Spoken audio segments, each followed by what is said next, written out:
학원에서 네. 굉장히 이제 중요시하는 게 네. 관리죠, 관리. 네. 그럼 이제 우리는 관리를 어떻게 하냐? 요거에 대해서 얘기하면 좋을 것 같아요. 우리 관리의 특성, 그냥 장점 이런 게 뭘까요? 저희 관리의 특성은 추상적이지 않다. 저는 추상적으로 관리를 해서는 되지가 않는다. 추상적으로 하기 때문에 관리가 안 된다. 그러니까 아이들을 네. 뭐 아이들한테 얘기를 해서 뭐가 잘 되게 한다. 네. 이게 아니죠. 구조를 가지고 어떤 프로토콜을 가지고 어떤 방법을 가지고 얘기를 해야죠. 네. 그래서 이제 하나씩 말씀을 드리면은 저는 일단 숙제장을 살펴보면 저희 숙제장의 특징은 시간이 있어요. 시간. 요거는 뭐냐면 학생이 얼마나 숙제에 투자하는 시간에 대비해서 아이들은 발전을 합니다. 그래서 저희까지 봐왔던 것이고 통계를 내봐도 그렇죠. 네. 이것을 학생도 알아야 되고 우리 선생님도 알아야 되고 학부모도 알아야 돼요. 알아야지만이 자신이 어떻게 공부하고 있는지 알아야지만이 그때 이제 발전이 되잖아요.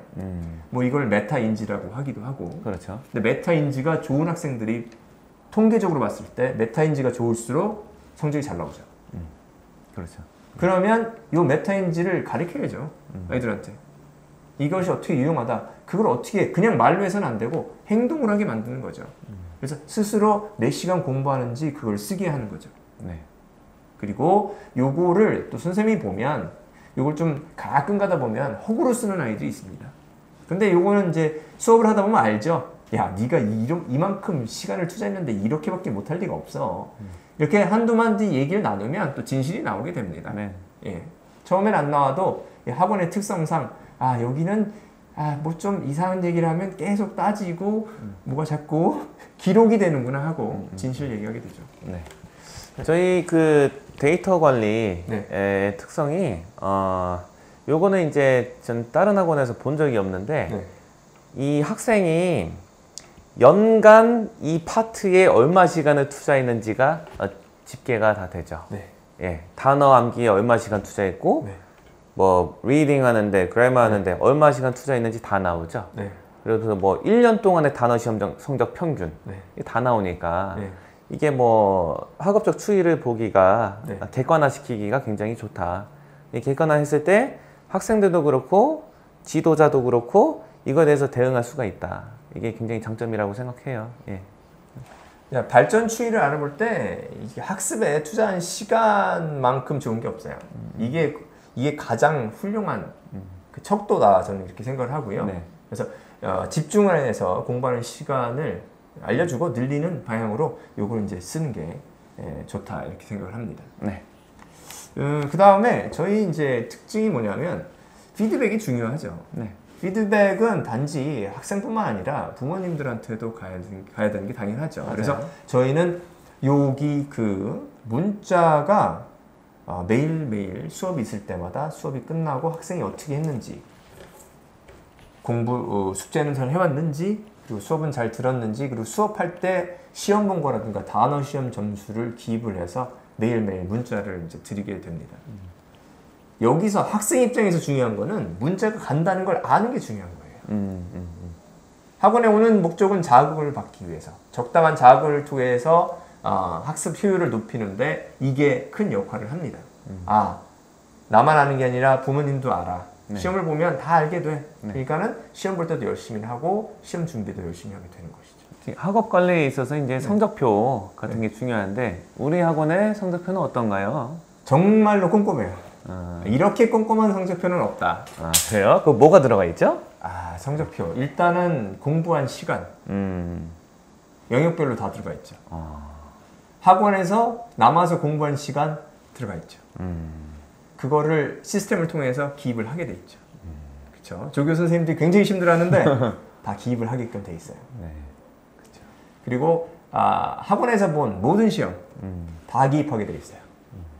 단어 시험부터 해서 리딩, 문법, 듣기 또 거기서 늘 수 없는 거 엑스트라 모의고사 점수 이런 게 다 들어가게 되죠. 그렇죠. 엄청난 관리네요.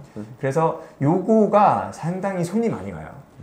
그러면 손이 많이 가니까 공부의 효율이 좀 떨어질 수 있는데 그렇지 않습니다. 저는 이 반드시 기입을 정확히 해야지 학생들이 그 기입하는 걸 보고 열심히 공부한다. 피드백이 이래서 중요하다고 생각을 해요. 그래서 요거의 이제 핵심 키워드는 피드백이다. 물론 전화로 피드백할 수도 있고 이렇게 하는데 실질적으로 해보면 전화를 하면 네. 안 좋은 게 선생님들이 전화를 합니다.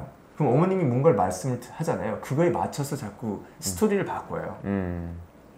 그런 경우가 많게 되겠죠? 이러지 네. 말고 기본적인 팩트는 딱 정확히 성적표를 통해서 알 수 있게끔 가야죠. 네.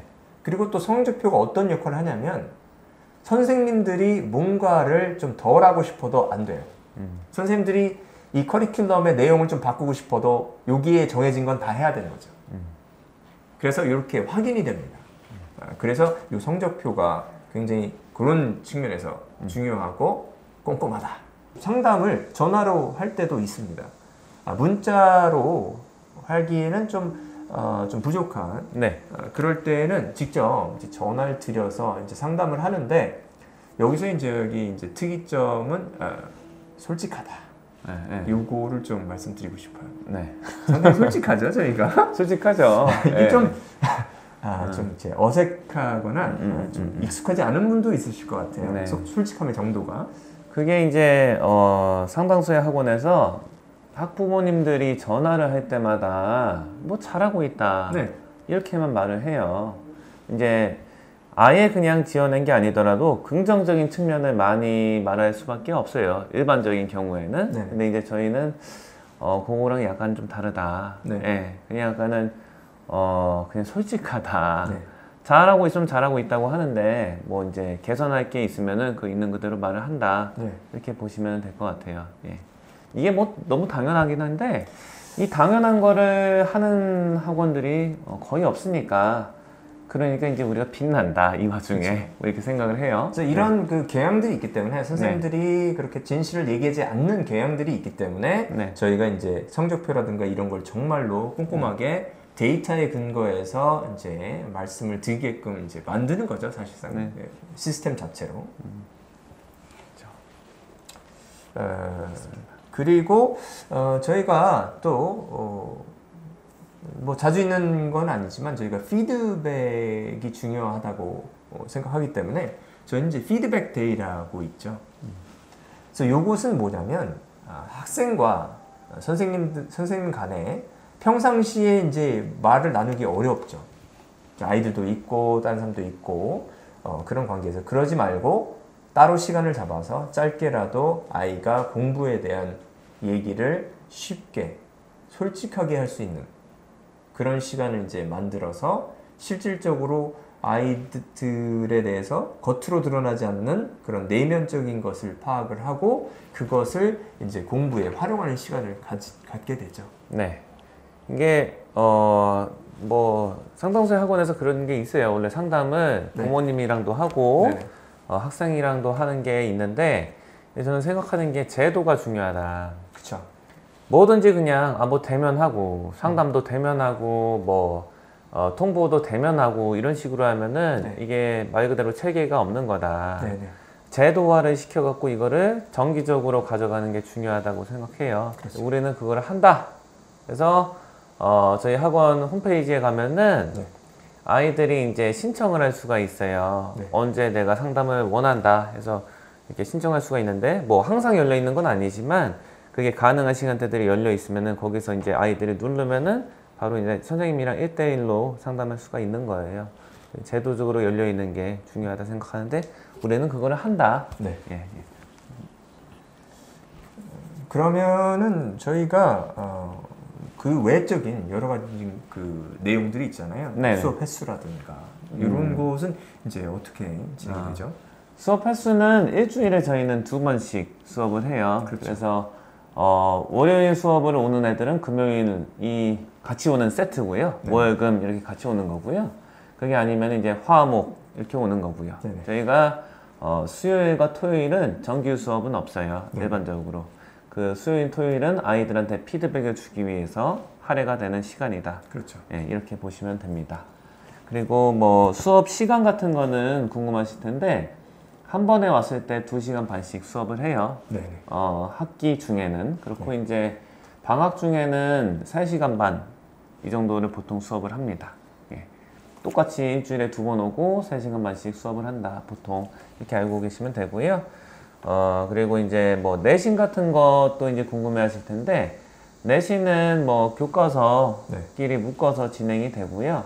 저희가 내신 수업을 할 때 중시하는 거는 피드백이지요. 네네. 그래서 내신 수업은 콘텐츠 자체는 저희가 평소에 공부하는 정규 수업의 콘텐츠보다는 난이도가 그렇게 높지는 않아요. 그쵸. 근데 이제 내신이라는 시험의 특성상 제한된 범위의 것들을 얼마나 확실하게 가져가냐 이런 게 중요한데, 선생님이 체크해주고 아이의 특성에 맞게 피드백을 주는 게 그만큼 중요한 시험이기 때문에 저희는 그거에 집중을 한다. 이렇게 그런 게 중시하는 부분이다. 이런 말씀을 드립니다. 뭐 이거는 근데 저희 다른 학원에서도 다 중시한다고 하니까, 네. 관리가 잘 되고 피드백 잘 준다 하니까 이게 구별이 안 될 수가 있는데, 그게 구현이 가능하려면은 정원이 많으면 안 돼요. 저희는 이제 정원이 8명이니까 8명 넘게 이제 받는 경우는 없고요. 다 이제 그렇게 될 경우에는 다 웨이팅이 들어가서 그 원칙을 지킨다. 피드백이 뭐 될 수 있는 인원이 뭐 10명 이상 이렇게 되면은 피드백이 안 가요. 예. 그래서 구현이 가능한 체제다. 이렇게 말씀을 드립니다. 네. 저희가 이제 말씀드리고 싶은 게 있는데요. 네. 왜 이렇게 세팅을 이렇게 했나요? 왜 이렇게 가르치고 있나? 우리 학원은 철학적인 좀 측면이 있습니다. 그래서 좀 다른 학원과도 틀린 것이 있고요. 8명이 꽉 찬 반이 들어갔어도 분명히 실력차가 틀리고, 어떤 아이들은 리딩을 잘하고 어떤 아이는 문법을 잘해요. 분명히 실력차가 나는데, 그러면 대부분의 학원들은 가장 잘하는 애를 맞춰서 가요. 그럼 나머지 애들은 그냥 포기하고 가는 거예요. 몇 달을 수업을 해도 한 번도 대답을 안 해요. 네. 물어보지도 않으니까. 그러면은 어떻게 해요? 자극이 없으니까 두뇌를 끄고 그냥 쉬는 거예요. 나 문법 시간 했으니까 리딩 시간 좀 쉰다. 그럼 난 문법 잘하잖아. 이런 식으로 생각을 한단 말이에요. 그렇죠. 이런 것이 시간 낭비고, 이게 공부가 안 되는 방법이죠. 이러면 안 되고, 아까 이 모든 수업 방법이라든가 뭐 성적표라든가 문자가 다 어떤 역할을 하냐면, 아이가 실제로 공부할 때 집중해서 실제로 공부하게끔 만드는, 모든 학생들이 그 분야가 약하던 잘하던, 그래서 수업에 들어가면 8명이 다 수업에 집중해서 참여할 수 있도록 하는 게 저희 학원의 특징이라고 보시면 돼요. 네. 그렇죠. 참여와 소통, 네. 뭐 이런 거죠. 네. 그래서? 네. 이렇지 않은 학원이 참 많아서 문제인데, 저희는 그렇게 합니다. 네. 선생님은 어떤 측면을 주로 중요하게 생각하세요? 저는 이제 우리 학원의 특성은 소통이 잘 된다. 그렇죠. 이런 건데, 소통이 잘 되는 분위기와 체제가 구성되어 있다. 이게 제일 큰 특징이라고 봐요. 이제 뭐 어떤 체제든지 문제가 발생하고 뭐 단점 같은 게 존재하는데, 소통이 되는 한은 그게 완전 깊게 패이지는 않는다. 문제 같은 게 진짜 썩어 문드러질 때까지 가진 않는다. 소통이 되면은. 그런 생각이 있고, 그게 우리는 구현이 되고 있다. 그게 제일 큰 장점인 것 같아요. 네.